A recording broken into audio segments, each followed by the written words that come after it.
¿Qué ¿Qué tal? tal, tío? Molt bé. Molt bé, estamos tú y yo solos. Sí, sí, sí. Grabamos tú y yo. Bueno, podemos hacernos videojuegos, por fin. Por fin.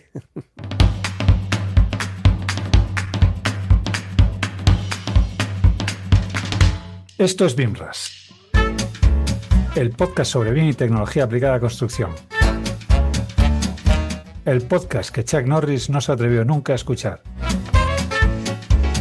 Aunque sospechamos que el bueno de Chuck tenía un centro de datos en el sótano de casa en el que almacenaba nuestros episodios.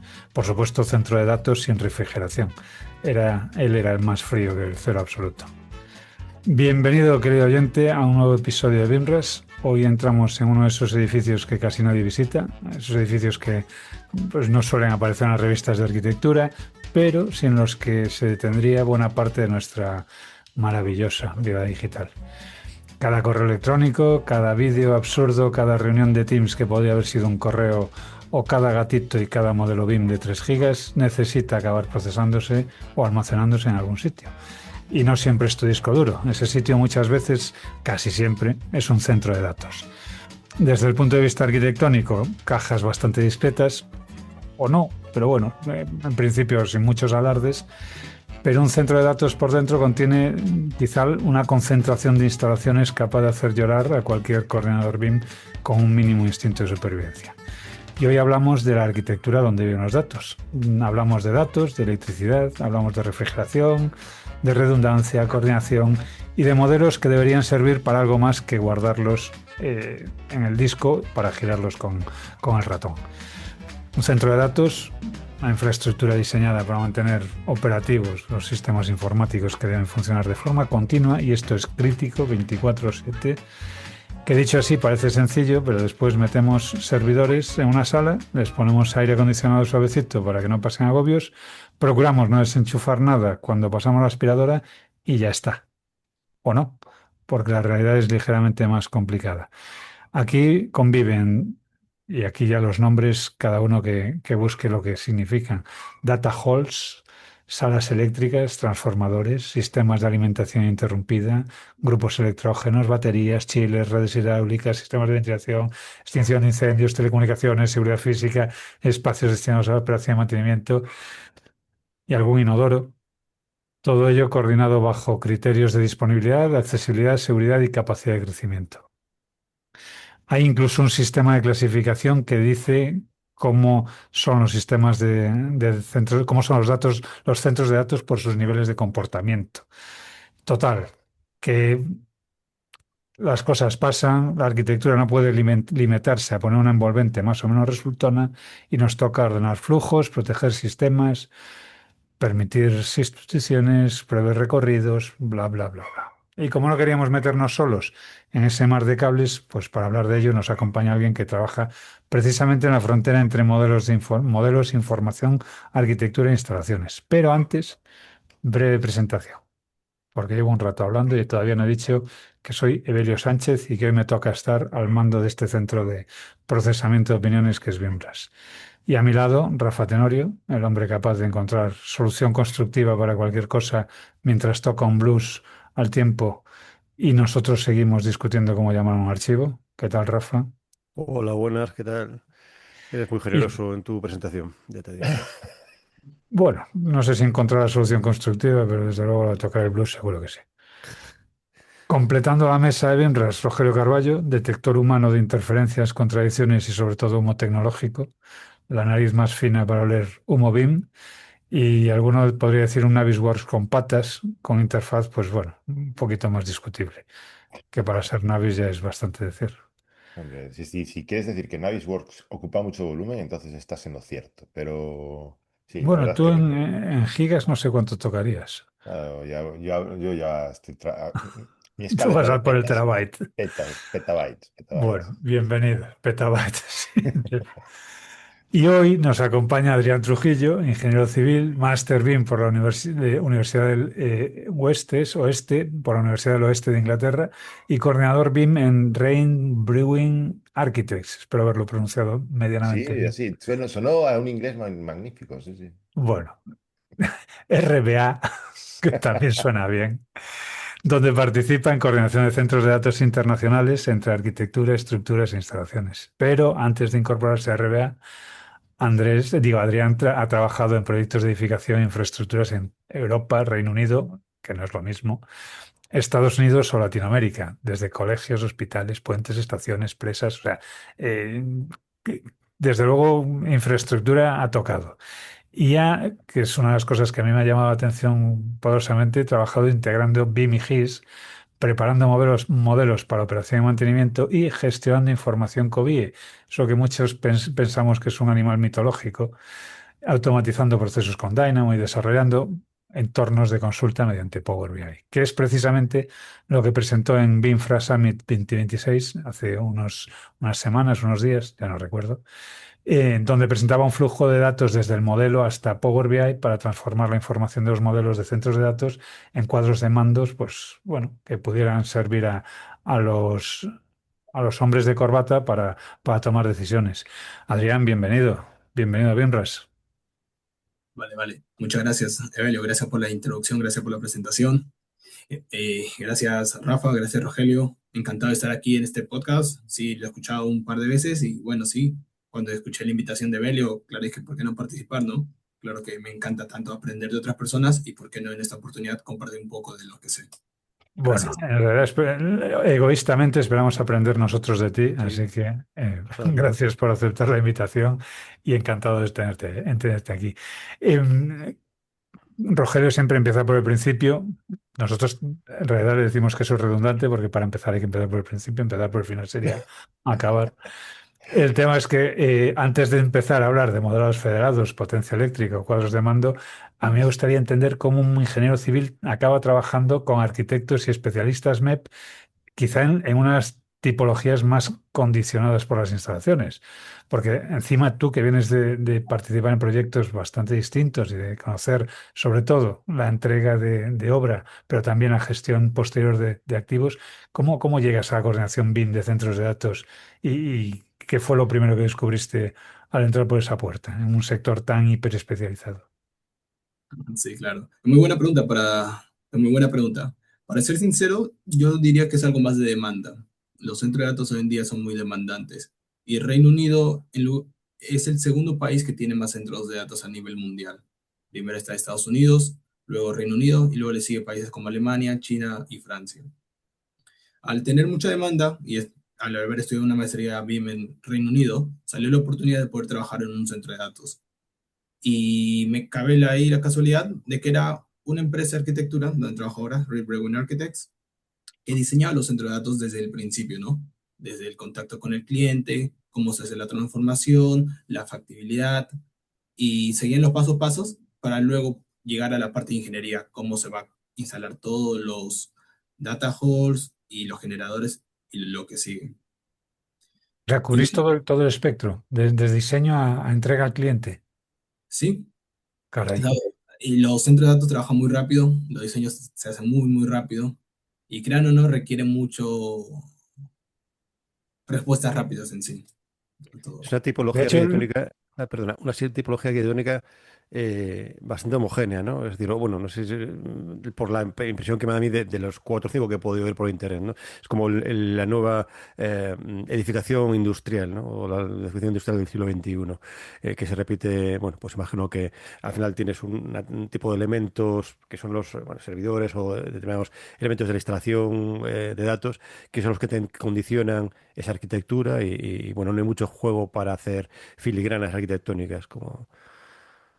Sí, en parte sí es homogénea, pero tanto no, porque depende de la forma como se alimenta la energía. Ujú, Hay councils, hay municipios que quieren la energía de forma renovable, es decir, te cambia toda la estructura. Hay otros que quieren la energía, la fuente de energía que sea nuclear, te cambia toda la estructura del centro de datos.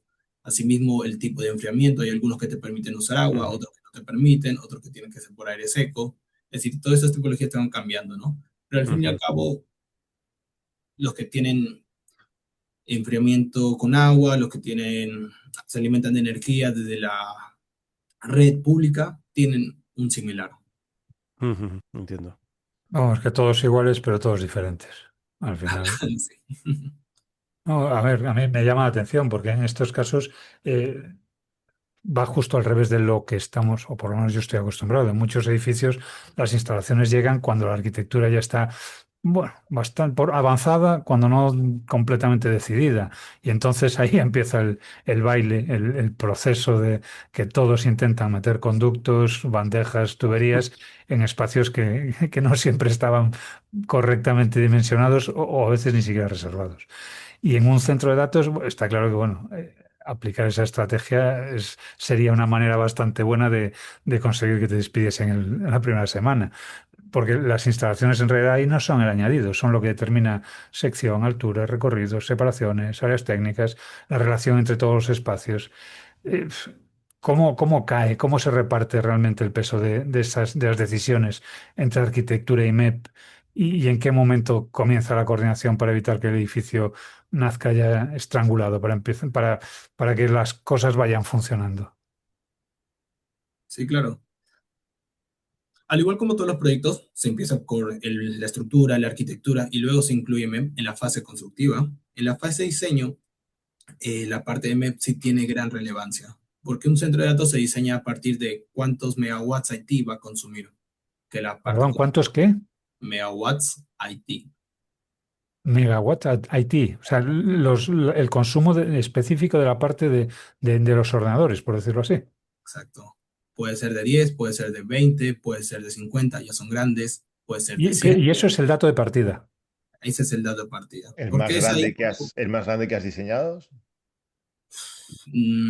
he diseñado muy grandes, muy, muy grandes.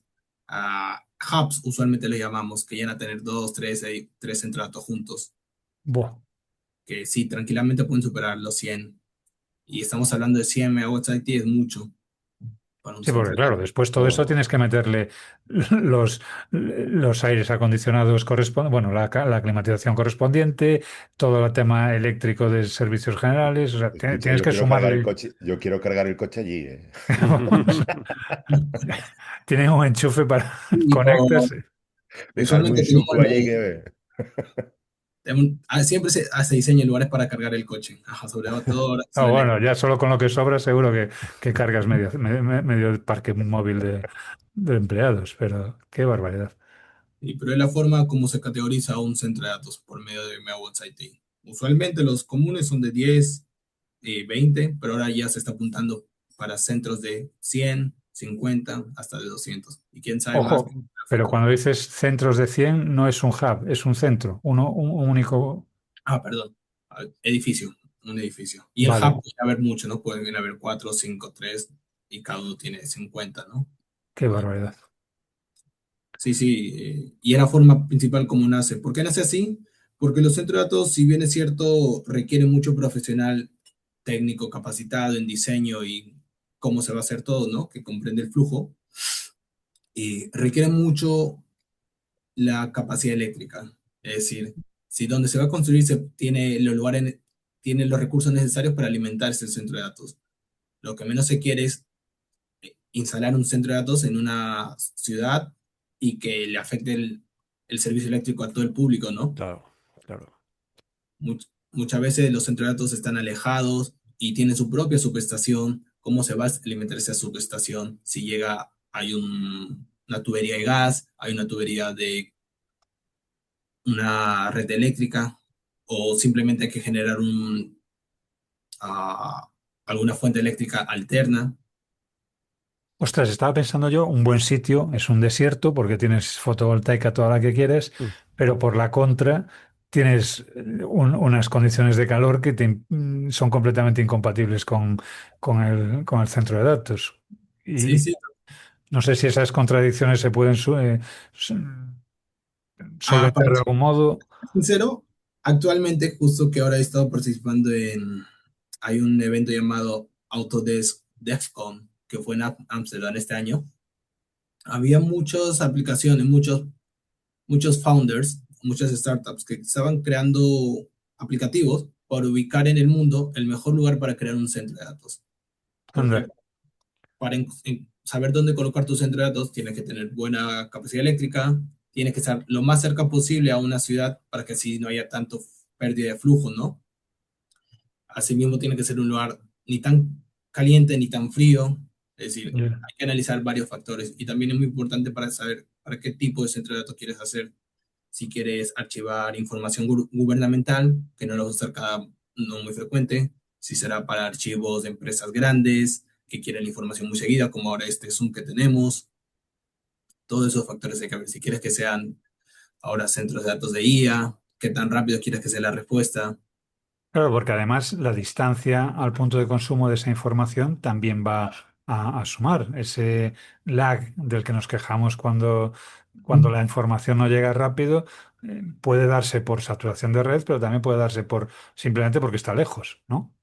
Así es, tal cual. Joder, pues visto así, me sorprende que Inglaterra sea donde más centros de datos hay después de Estados Unidos. Pero, en fin.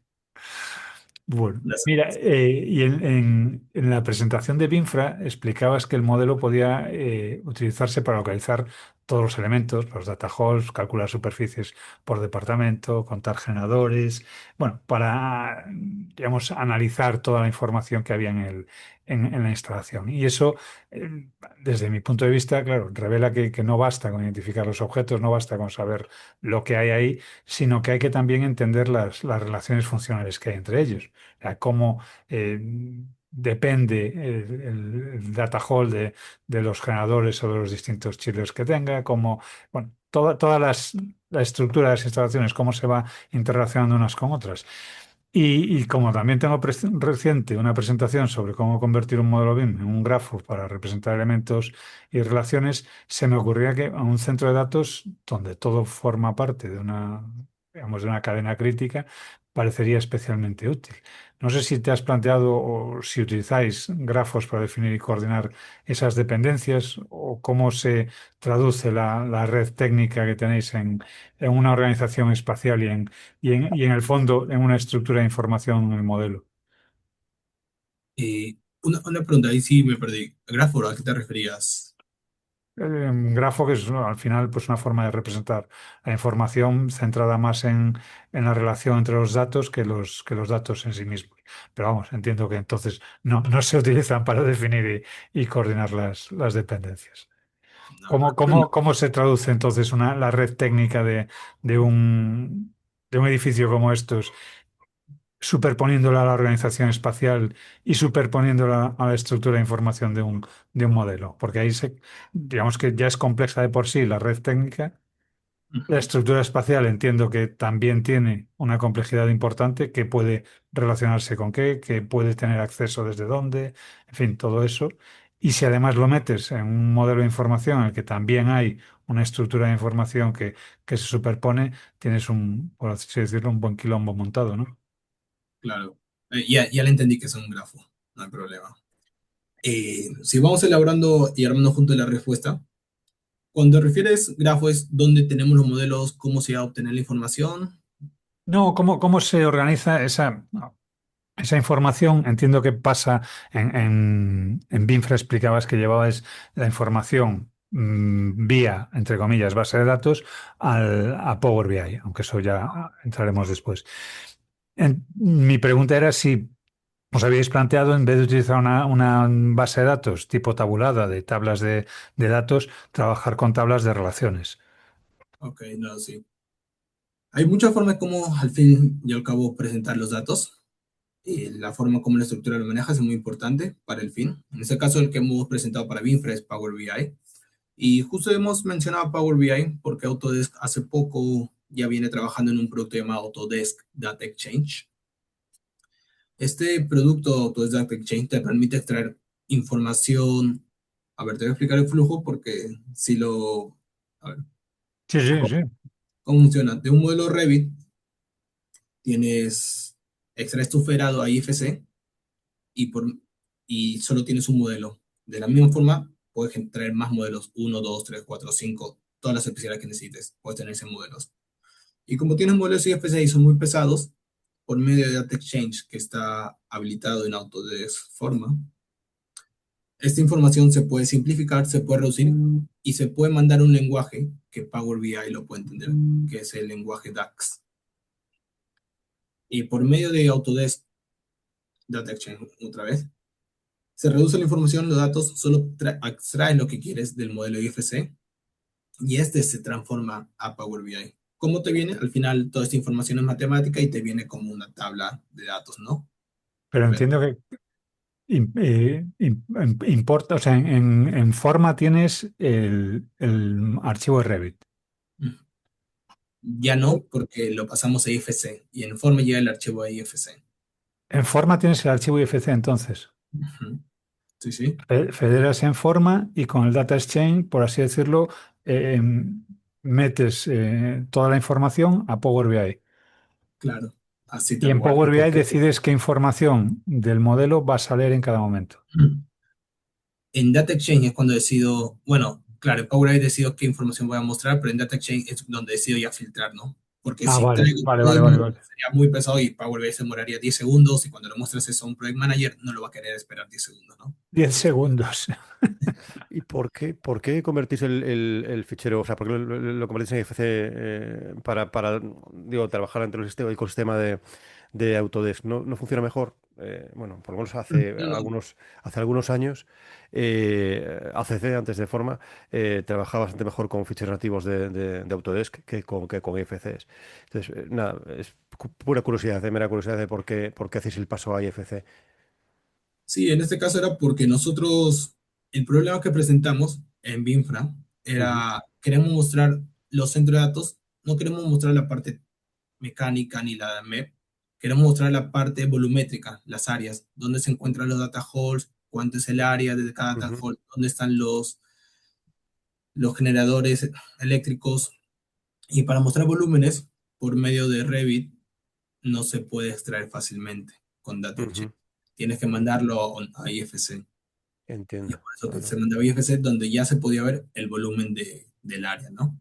Porque en el IFC trabajáis con los IFC Spaces, que en Revit entiendo que serían las rooms. Habitaciones, sí. Ujú. Pero Y no lo leía en ese entonces Autodesk anda, qué también. bueno. O sea, qué bueno, no, qué fastidio, pero qué curioso. Sí, sí, no, era un va y viene de preguntas al equipo técnico de Ah, Autodesk para llegar al resultado del dashboard, ¿no? Porque a veces sí, la gente quiere ver el modelo 3D, quiere ver las tuberías, quiere ver la fachada, pero esto recarga mucho el modelo y al mismo tiempo a veces es información no necesaria que alguien necesita. nos pasó algo similar hace tiempo, cuando que intentamos queríamos vincular información a los rooms de Revit, pero efectivamente no los leía ACC bien y teníamos que exportar a IFC por este mismo motivo. Por este mismo Mm. motivo, sí. Y Anda, una pregunta, esto no me lo habías contado nunca.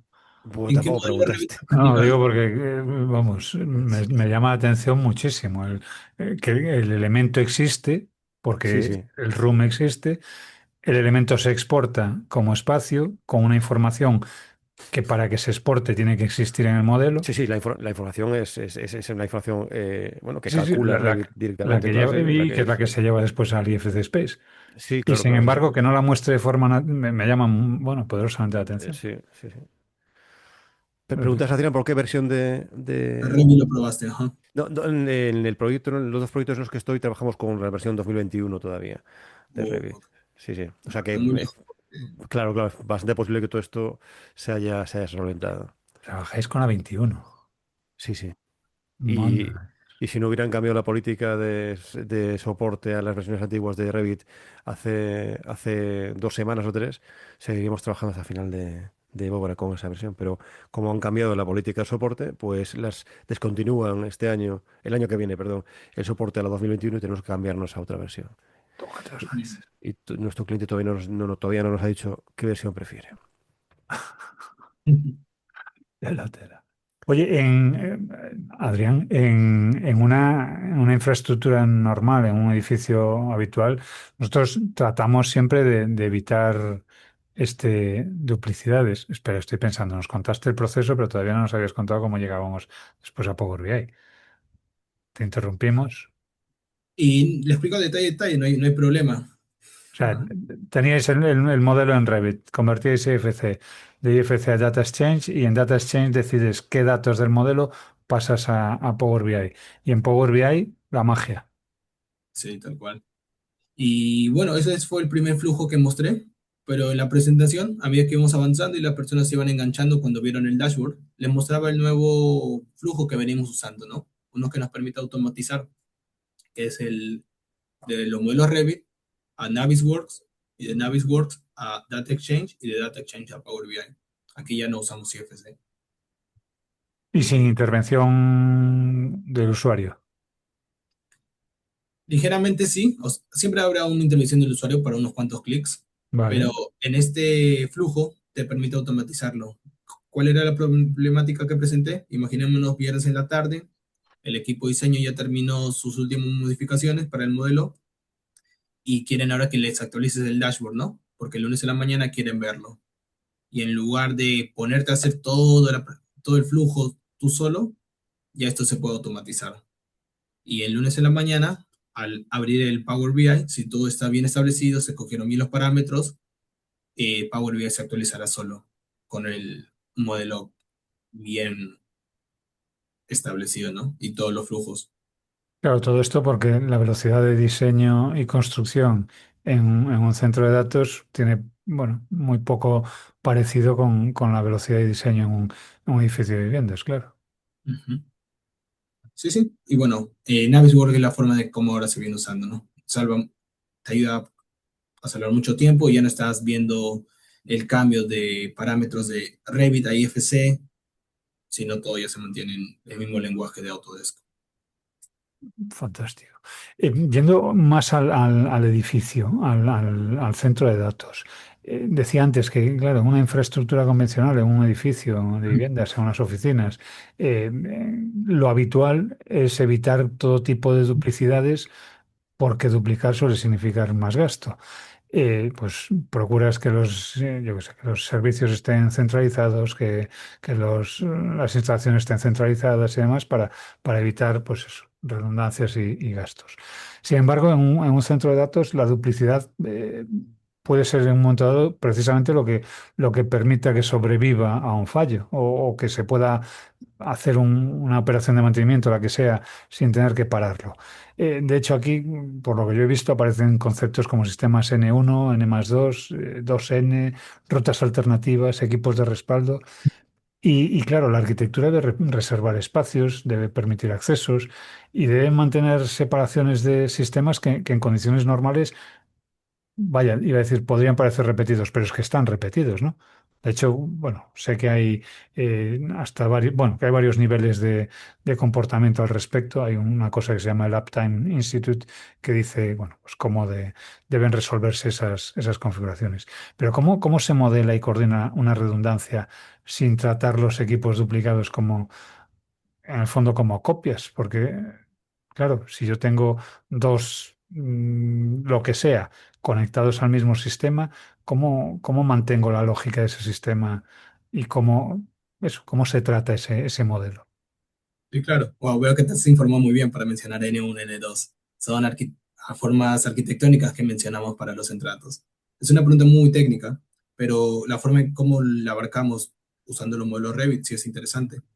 La práctica y la más común es, si tienen modelos repetitivos, en lugar de diseñar cada uno por su cuenta, se usa grupos, ¿no? Grupos en Revit, que es una forma muy clásica. Si uno modifica algo en una zona en el nivel 1 de un centro de datos, en el nivel 2 obviamente se haría lo mismo, ¿no? Buscamos Ajá. la repetición para que sea más fácil.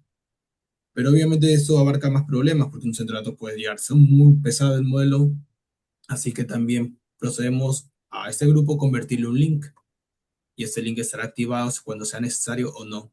Cuando digo link me refiero a un vínculo de Revit, ¿no?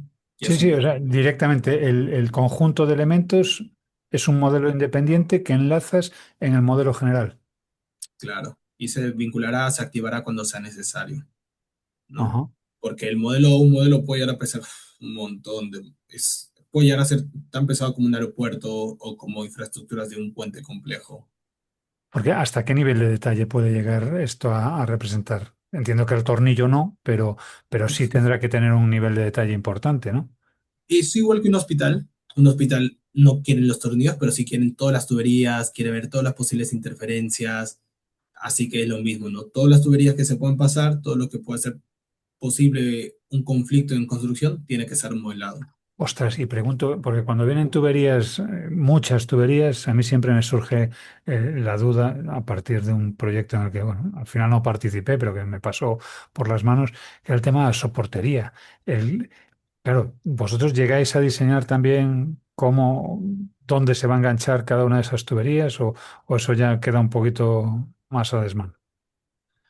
No, no, eso es muy, muy importante porque los centros de datos, si no se da cuenta, un centro de datos sin equipamiento es prácticamente, los llamamos en español, en inglés sería Caja de zapatos. white rooms, cuartos blancos, donde está el centro de datos vacío, donde están los datos vacíos. Pero una vez que traes todo el equipamiento es totalmente pesado, puede llegar a pesar muchas toneladas. Es como tener Claro. autos en en un techo, en tu piso. Y por lo tanto, cuando se diseña la estructura, cuando diseñan los racks, toda la estructura metálica que va a soportar los centros de datos, se hace en previo diseño, ¿no? Incluso se hace desde etapas muy tempranas, porque esos verticales tienen que estar apuntando en vigas o columnas, o en vigas principales como decimos en España. Pues Vigas también, principales, vías principales. vigas maestras, no sé, sí, Maestro, ¿no? A depende. veces el inglés es muy fácil, ¿eh? Sí, Sí, no, aquí es un BIM y aquí ya son queda. vigas y viguetas, con lo cual las viguetas son las que no son principales. Bueno, pero vosotros, yo supongo que trabajarán con losas macizas. No Y no, creo. aligeradas. Ah, sí, sí. Porque además sí sería muy pesado. Tendrías Claro. tremendo edificio, pero tú Claro, lo que quieres es claro. solo poner cargas en ciertos puntos estratégicos. Ajá. ¿Y las Y, redes? Ah, perdón, disculpa, disculpa. y bueno, es así, ¿no? Si planteamos la estructura desde un principio, dónde se va a ubicar cada parante o vertical, porque luego se tiene que distribuir la carga apropiadamente, ¿no? Si no, imagínense, sería un edificio muy pesado, una losa maciza extremadamente pesado y no tiene fines. Por eso que al final es armado y estructurado, ¿no? Y preguntarte por la red eléctrica de baja tensión, que habitualmente, bueno, por lo menos en las horas que nos tocan, suele ser una especie de maraña, una maraña que al final no sé, bueno, pues no tiene mucho objeto modelarla, pero en un edificio en el que las instalaciones tienen tanta importancia como un data center, imagino que no sea tan fácil como eliminarlo y poner punto y punto de extremos de instalación, ¿no? Sí que tenéis, por lo menos, imagino que a nivel de bandejas o de elementos que recogen varias secciones de tubo, pero sí que modeláis, vamos, en definitiva, las redes de baja tensión y media tensión y demás. Bueno, sí, tal cual. Es decir, ya todo viene a ser estratégico, ¿no? Como mencionó Evelio, a partir de que se dice esto va a ser N1, N2, ya uno entiende por dónde va a venir la fuente eléctrica, ¿no? Ujú, Por dónde va a ingresar a la estructura y ya tenemos una idea, ok, esa es la orientación del edificio, esa es la orientación de los data halls, por lo tanto, nuestra fuente eléctrica vendrá de esta zona. Y ya una vez que está ubicado, por medio de los racks, ya es fácil distribuir. ujú. Evidentemente, distribuyendo bandejas, no llegas a distribuir el cable, entiendo, Rafa, porque eso sería una locura. Pues no sé, claro, esa era un poco la pregunta, ¿no? Depende de la Si, magnitud. Es ah, decir, si son mucho, obviamente nadie quiere modelar cables, sería muy pesado tu modelo. claro. Se hace por medio de bandejas principalmente, ¿no? Pero Y dentro de eso, el nivel de detalle no gráfico de esas bandejas y de esos elementos, entiendo que también será bastante alto para dar servicio precisamente a todo el tema de cálculo, saber cuál es exactamente el circuito que va a recorrer un posible cable o a dónde está, a qué cuadro está conectado un determinado rack, será vital para el mantenimiento después.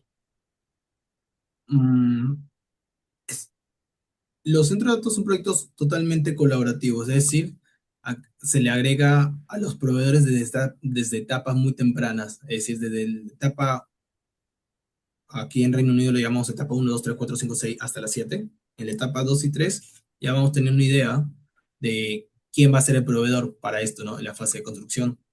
Así que los visitamos, traen sus muestras y al par, ellos nos traen sus modelos Revit. Vale, Sean sus vale, vale. modelos Revit de estructuras eléctricas, sean sus perdón, de sus racks para sostener toda la estructura. Es decir, ya viene el cálculo todo incluido más fácil, ¿no? Y muchas veces ya vienen con ellos ofreciendo prototipos. Nos preguntan, van a ser N1, N2, N3. Ok, esto es lo que podemos ofrecerle. cuánto altura es sus centro de datos. Los centros de datos, mientras más altura mejor, porque así puedes colocar más Más eh, cables. cables, de así decirlo, ¿no? Mientras más altura siempre es mejor.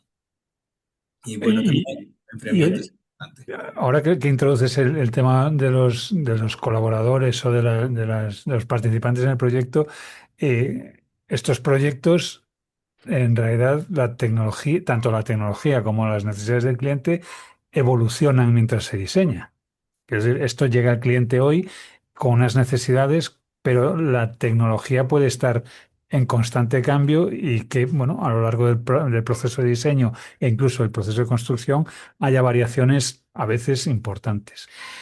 Entiendo que puede cambiar, no sé si la potencia prevista, pero a lo mejor la densidad de racks o los sistemas de refrigeración o incluso, pues yo que sé, incluso la estrategia de implantación, si va a ser con unas fases o con otras. Y por lo tanto, supongo que una decisión que aparentemente pueda ser pequeña, al propagarse desde, yo qué sé, si yo cambio el tipo de equipos, que eso es algo que cambia dentro del data hall, eso al final repercute en cuántos equipos entran, cuánto pesa, cuánto supone la estructura, esa estructura va a incluir después o va a influir de alguna manera en la fachada, puede influir también en el exterior. ¿Cómo se gestiona esa velocidad de cambio sin que el modelo coordinado se quede obsoleto antes de terminar a lo mejor la reunión en la que estáis revisándolo? Porque yo me imagino estar en una reunión, empezar la reunión a las 9 de la mañana, acabarla a las 11 y que a las 11:10 te digan, ah, mira, es que entre las 9 y las 11 hemos cambiado no sé qué.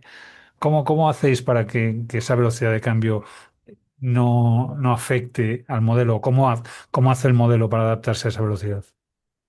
No, por suerte, sí, sí, es cierto, puede haber muchos cambios lo más rápido. Y hay estándares establecidos. Es decir, no es como porque hay una nueva idea o un nuevo material que haya salido, se va a hacer un cambio totalmente brusco al centro de datos, ¿no?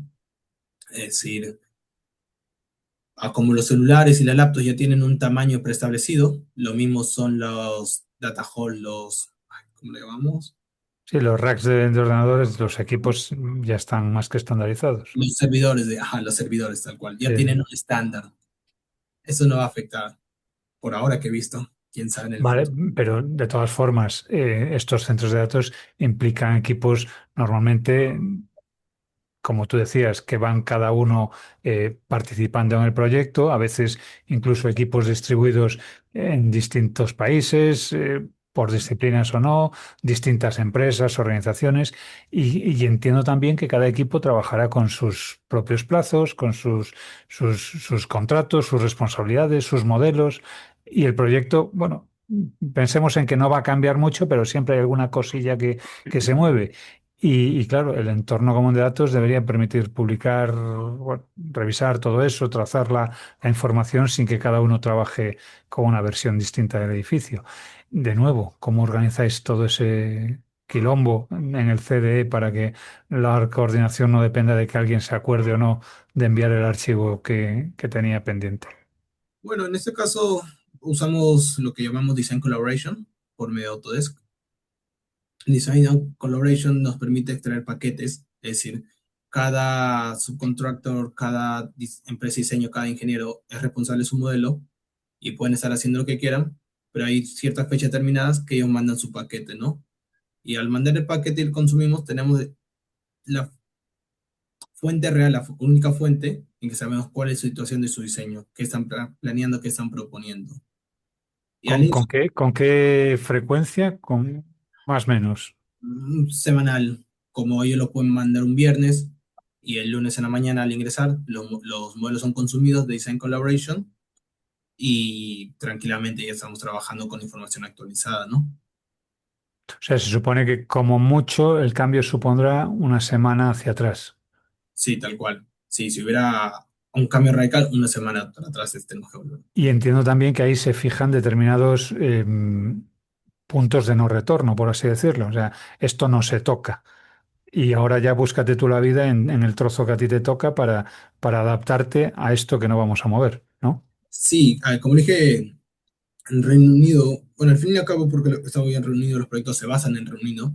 Hay etapas, ¿no? La etapa uno 2 3 4 Las 2, 3 y 4 son etapas de diseño en el plano de un proyecto en Reino Unido. Y una vez que se cierra la etapa 2, ya no hay vuelta atrás, se continúa la 3. Ujú. Y se trata de, obviamente, no retroceder y evitar, ¿no? Lo Aquí, mismo aquí se le está cayendo una lagrimita a casi todos nuestros oyentes españoles.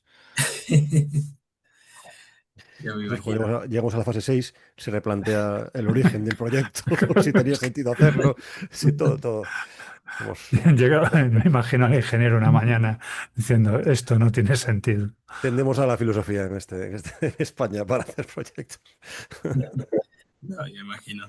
Soy peruano yo, así que he trabajado en Latinoamérica mucho y sí sé lo que es que el Bueno, clima. con lo cual ya trabajas en el ¿Sabes? paraíso, trabajando en Reino Unido. Sí, como Estaba que se haciendo respeta cábalas por el acento, pero no me salía. no, no.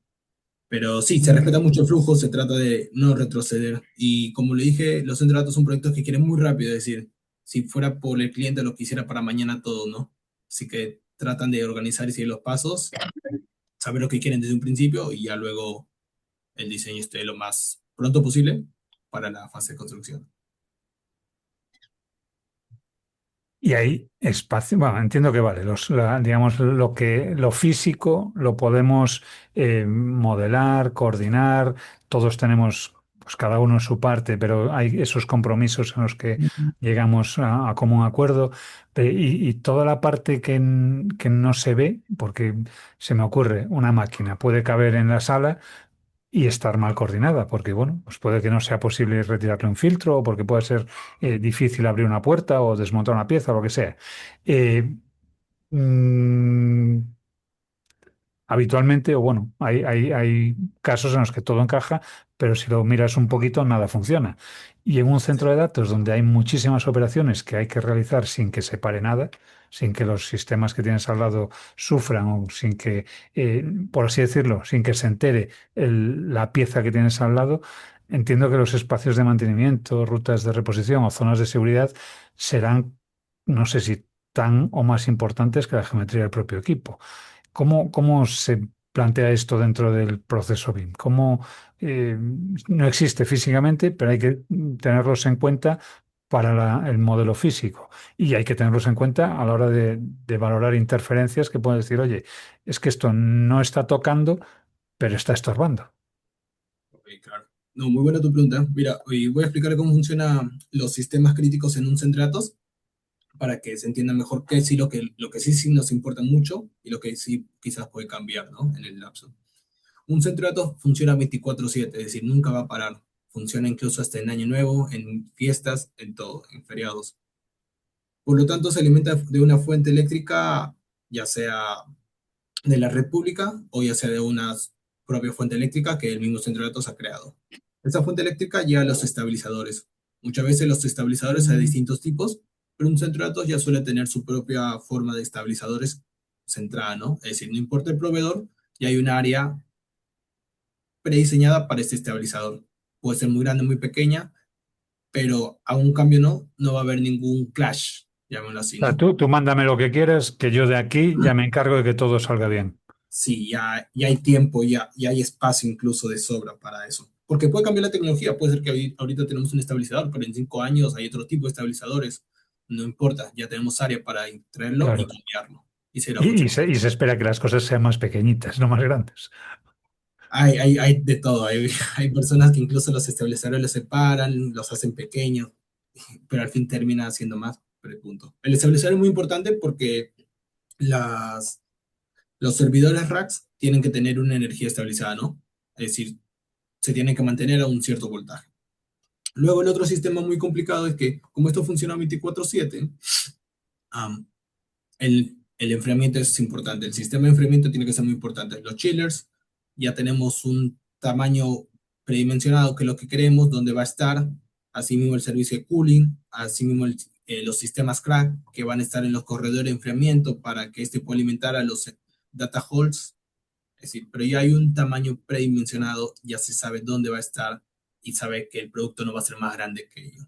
Y por último, algo que es muy importante, como le dije, los centros de datos tienen que funcionar 24/7, puede fallar tu subestación, puede fallar la red pública, pero todos tienen generadores de respaldo. Es decir, subestaciones eléctricas de respaldo, por si todo falla se prende. Y esos equipos son muy grandes, pero aún así están en los centros de datos.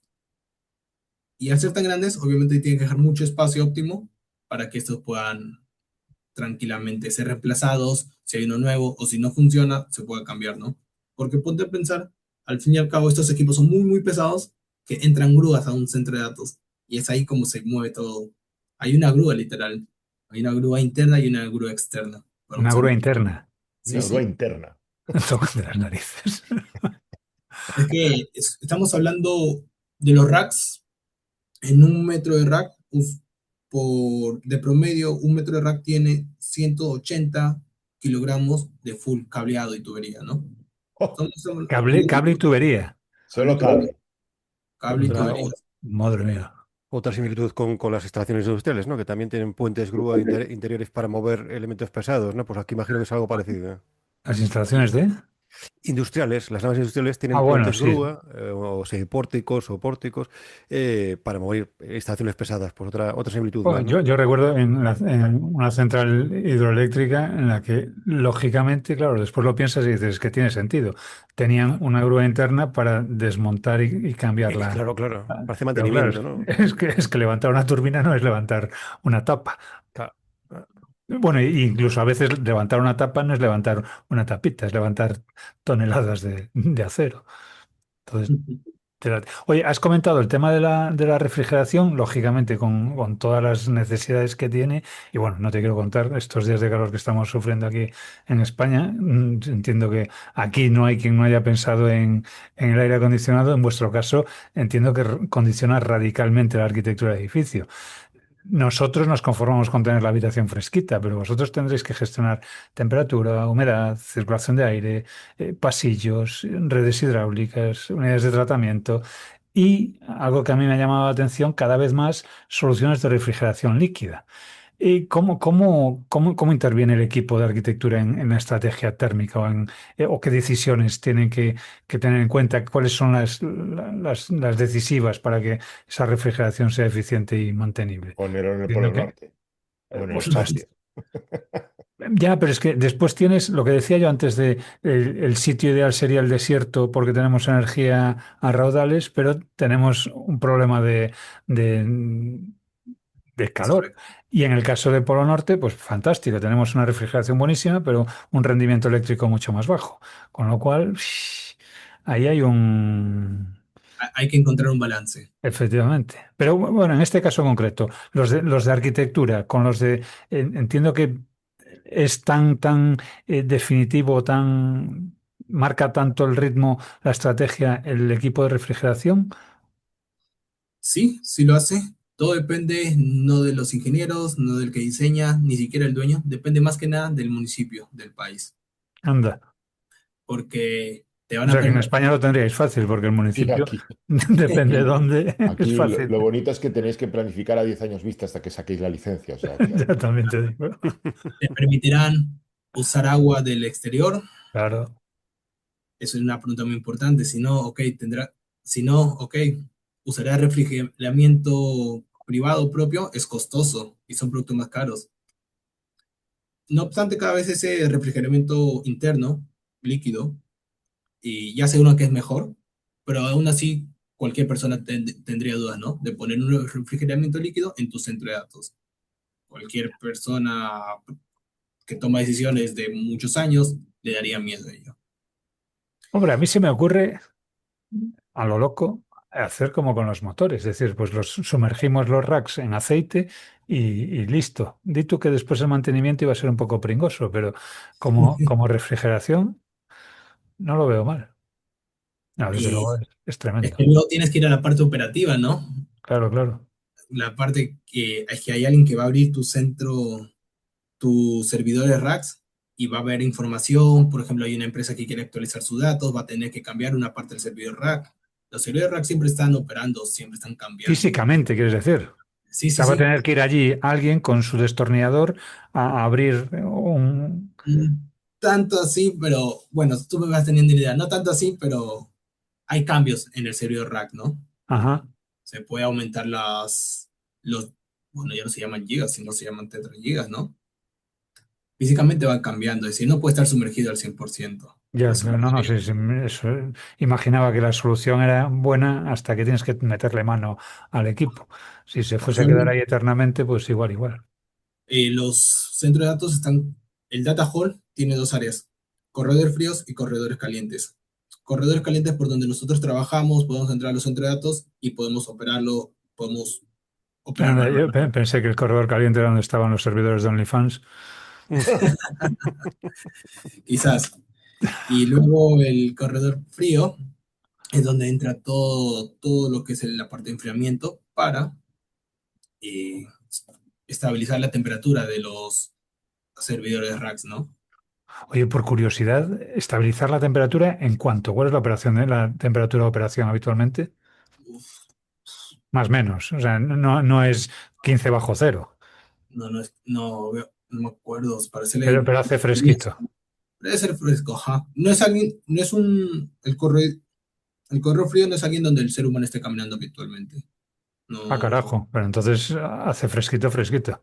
debe ser algo de 15, 18. Le estaría mintiendo. Bueno, eso aquí en Galicia es, es un día tranquilo.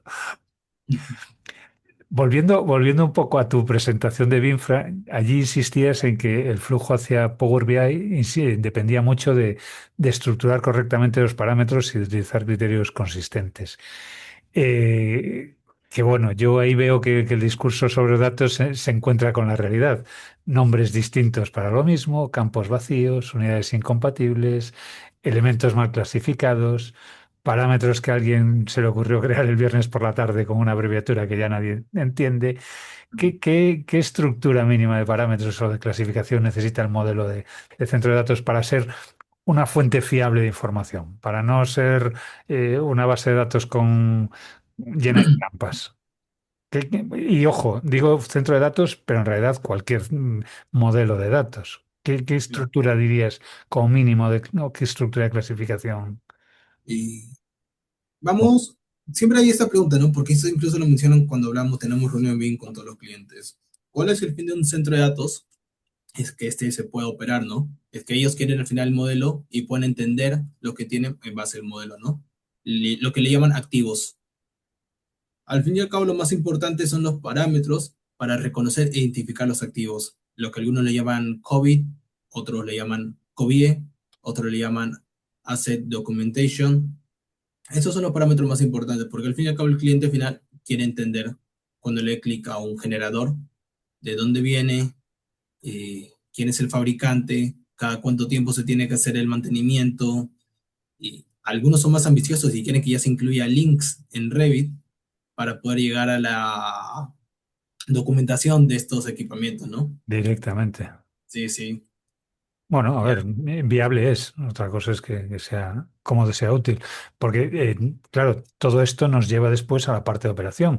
Tú antes de trabajar en centro de datos participaste, no recuerdo bien el nombre, pero creo que es WEE, States and Facilities, en recepción precisamente de modelos y de as-built para convertirlos en información para operación y mantenimiento. Que creo que es de los pocos que conozco que ha trabajado con Archibus y con COVID al tiempo. Eh, ¿qué errores cometemos? O sea, en el fondo tú has estado de los dos lados. ¿Qué errores cometemos durante el diseño cuando pensamos en entregar los modelos, pero no en cómo los va a utilizar el equipo que los tiene que mantener? O sea, así como dices, mira, lo que me encuentro siempre es... Claro, y a veces, un común muy clásico, y eso sí lo vi en esta universidad que pude trabajar, a veces o la familia tiene todos los elementos en uno solo, digamos un ordenador, ¿no? A veces el monitor, el CPU, el teclado, el mouse están en toda una familia, Oh, ¿no? Pero al fin y al cabo tú haces los cambios, solo y cambias cambias el ratón nada más. solo el teclado y todo eso tiene que llegar a un... Cuando viene así una familia muy pesada, te estoy hablando de un caso muy simple, ¿no? Ahora Sí, vamos a sí, un sí, sí. laboratorio, tienes que volver a separar todas estas familias, ¿no? Y prácticamente como hacerlo de nuevo. Eso es algo muy, no complicado, pero es fastidioso, ¿no? Claro, Porque porque nadie piensa, tienes que rediseñar todo el modelo, nadie o por lo piensa en menos eso. revisarlo. Sí, sí. Y, Sí y a pasa. la hora de nivel de detalle. Es habitual encontrarte con que pensamos desde la fase de diseño, de construcción, que cuanto más detalle mejor y que resulta que después cuando vas a meterte pues tu edificio en Archibus no necesitas ni la mitad del detalle gráfico y te falta información por todas partes. 50-50, ¿no? A veces el detalle es muy importante porque te ayuda a entender mejor lo que tienes, pero también por otro lado, mientras más detalle, más pesado, ¿no? Y creo que al final todos concordamos que al fin y al cabo es que el usuario tenga toda la información necesaria a la mano, ¿no? Como tú comentaste, entras a Archibus y no tiene la información que necesitas, ¿no? Pero sí tienes un bonito detalle.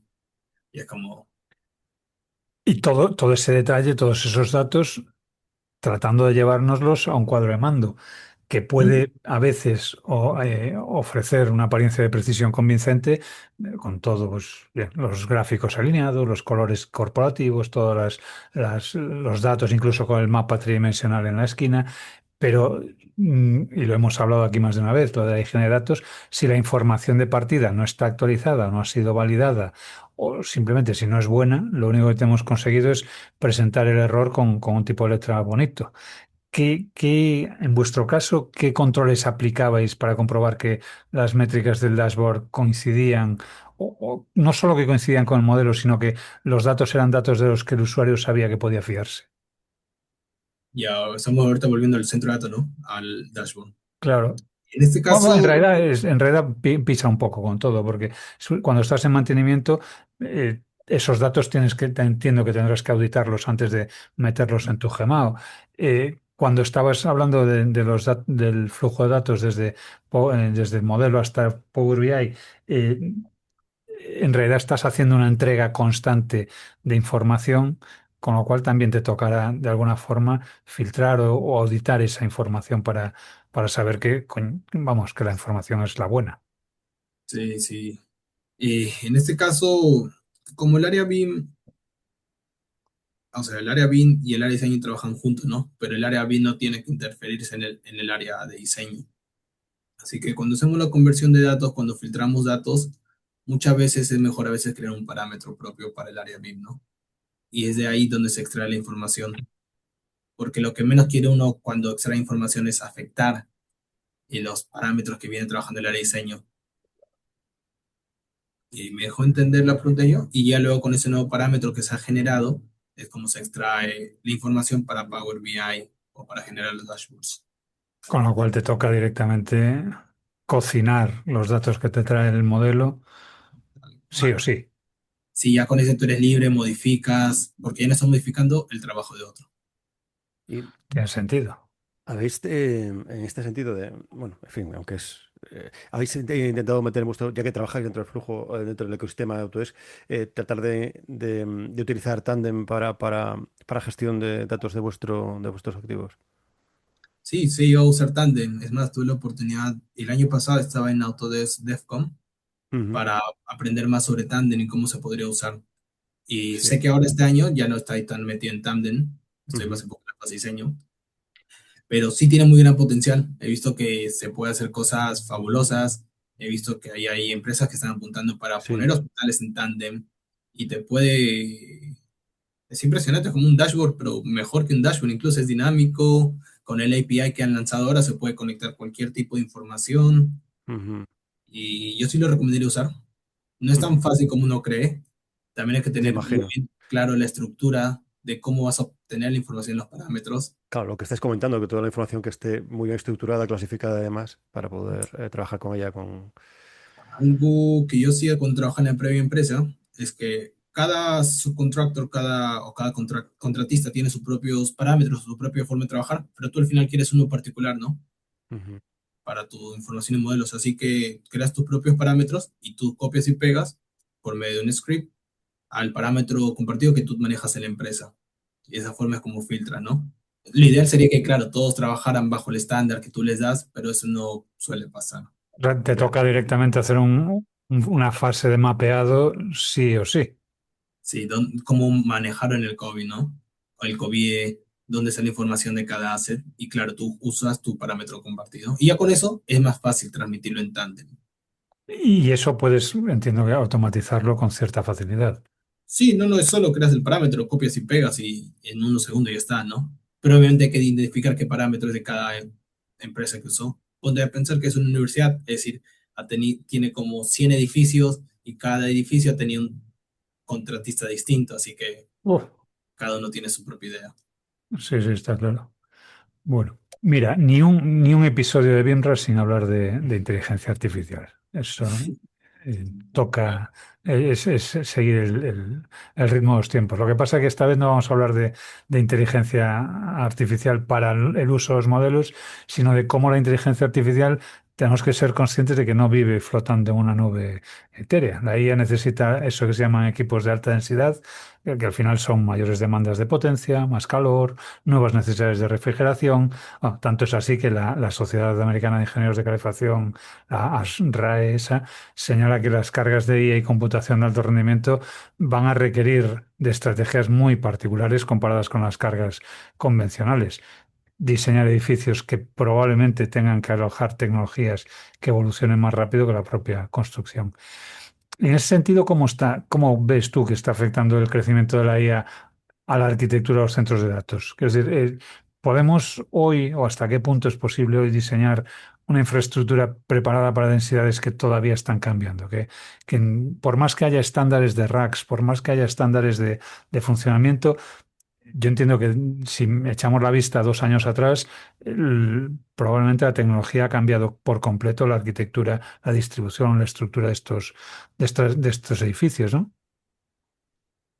Totalmente de acuerdo. Yo creo que la IA ha acelerado mucho no solo la construcción del centro de datos, sino que tan cerca lo queremos a los usuarios finales, ¿no? Que muchas veces suelen ser grandes empresas o el mismo usuario como lo somos nosotros. Eh, la IA obviamente genera mayor calor, pero al sí mismo los centros de datos pueden ser esparcidos y acercados al usuario. Y ahora en Europa se viene asimilando mucho de traer ya no centros de datos grandes, ¿no? Sino microcentros de datos. Es decir, en tu misma ciudad, en tu mismo barrio, puede haber un edificio que nadie lo esté usando y ese edificio que nadie lo esté usando se convierte en un centro de datos.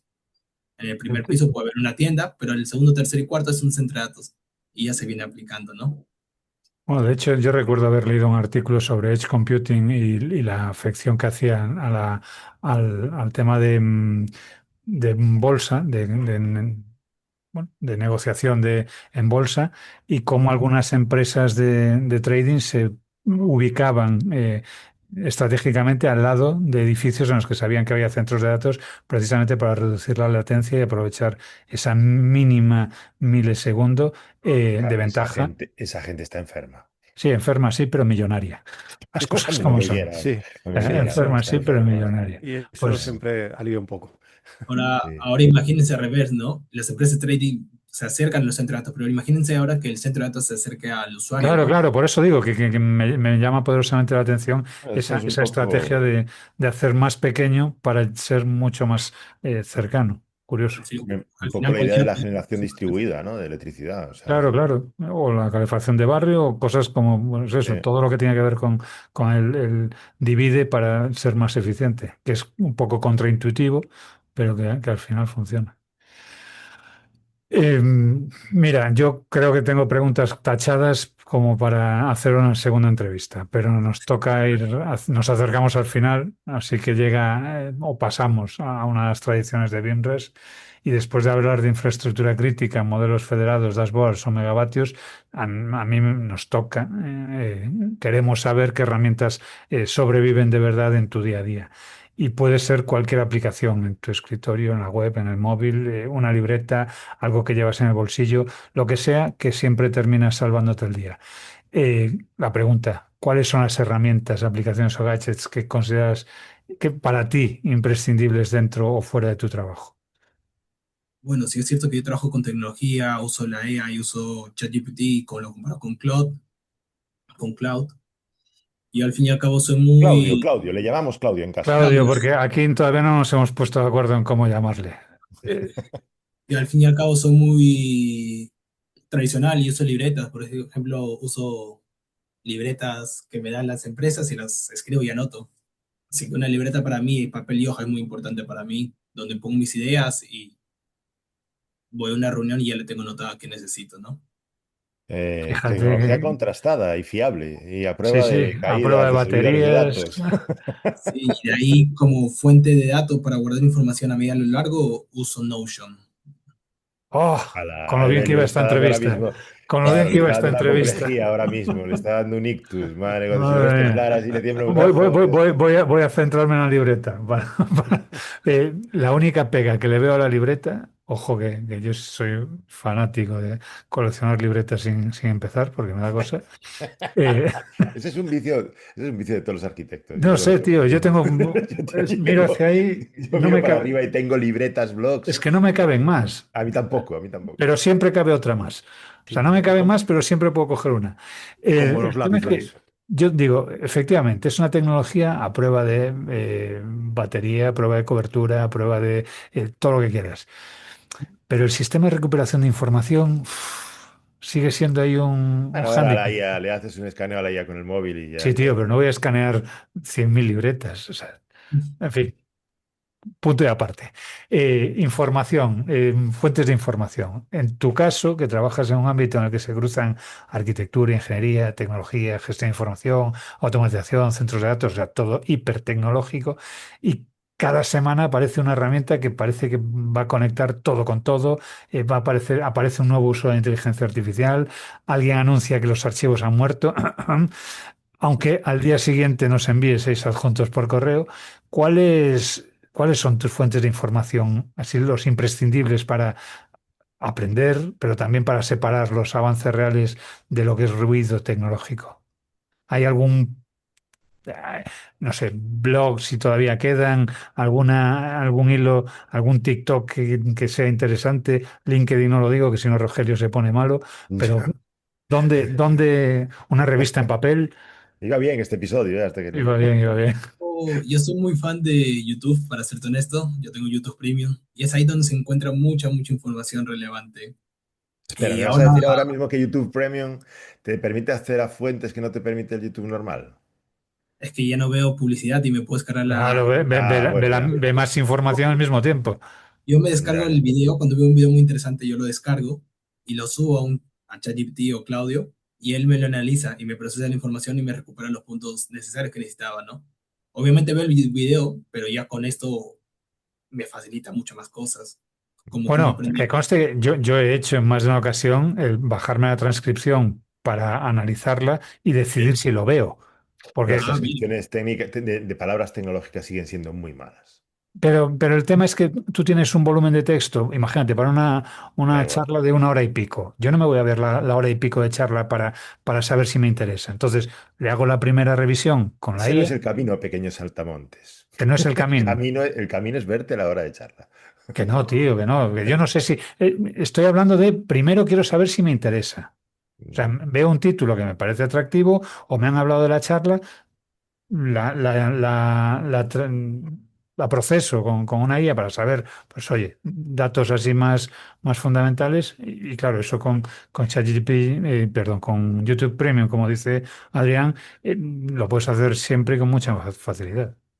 Cada vez que Yoda siente que alguien hace eso, se retuerce en su tumba. O sea, Y mueren 2 gatitos.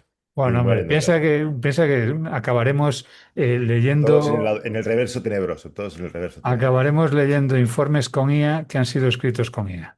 Así que, Sí, por desgracia sí. así que- y sí, Tal y cual. es una realidad de ello. no, bueno, yo digo acabaremos por no ser cenizo, pero yo lo hago a día a día. Estoy seguro de que muchos de los textos que yo escribo ya los escribo sabiendo que alguien los va a pasar por una IA. De hecho, a veces tengo tentaciones de hacer un prompt injection de esos y ponerle, diré a todo que sí, que también me valdría. Bueno, Adrián, oye, O que muchísimo. te pasen, espera, o que te pasen su tarjeta de crédito también puede ser. O sea, Ah, mira, esa no se me había pasado por la cabeza, pero yo aquí estoy para dar tengo ideas que probar. útiles, ideas útiles y Y benéficas. Ideas escribirlo con sanas. escrito con texto blanco sobre fondo blanco. Mando de narices. Bueno, Adrián, muchísimas gracias por acompañarnos y por ayudarnos a entrar en un sector que, aunque utilizamos a diario, ahora mismo estamos usándolo, pues casi siempre es invisible. Creo que ha quedado claro que un centro de datos no es agarrar una nave y llenarla de servidores, y que arquitectura, instalaciones y operación, pues en el fondo son un sistema bastante complejo y que forman un todo. También espero que hayamos aclarado que la coordinación BIM no solo consiste en impedir que dos objetos ocupen el mismo espacio, o que, bueno, también que hemos sabido algo más de redundancias, mantenimiento, en fin, todo esto que espero que nos haya servido. A mí, desde luego, me ha servido para conocer un poquito más de lo que hay dentro de la infraestructura de Internet.